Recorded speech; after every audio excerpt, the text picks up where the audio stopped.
Ya, saudara, kantor dan ruang kelas sekolah luar biasa negeri di Kabupaten Bulukumba disegel warga yang mengklaim sebagai pemilik lahan. Ahli waris juga menumpuk batu dan memasang pagar bambu di depan ruang kepala sekolah. Warga yang menyegel sejumlah ruangan di SLB ini menyemprotkan cat di pagar dan dinding bangunan sekolah. Salah satu pintu ruangan juga ditutup menggunakan pagar bambu. Aksi penyegelan ini dilakukan Junaidi yang mengklaim sebagai pemilik lahan tempat berdirinya sebagian bangunan sekolah. Dengan mengantongi sertifikat tanah yang sah dan bukti pengembalian berita acara pengembalian lahan dari Badan Pertanahan setempat. Ini bukanlah aksi penyegelan yang pertama yang dilakukan Junaidi.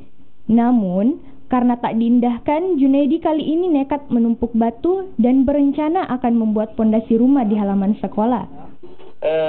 Material itu batu untuk persiapan pondasi, dan kami memang sudah sampaikan ke Kepala Bidan Provinsi kemarin itu yang hadir, dalam waktu 1 bulan lebih tidak diselesaikan maka kami akan pondasi berdasarkan berita acara dan sertifikat hak milik yang kami pegang.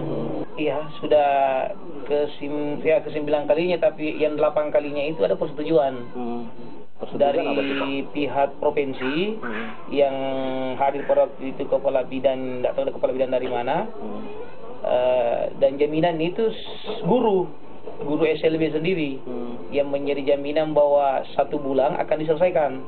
Junaidi mengklaim tanah warisan miliknya ini sebanyak 2.920 meter persegi yang sebagian lahannya ditempati SLB Negeri Bulukumba.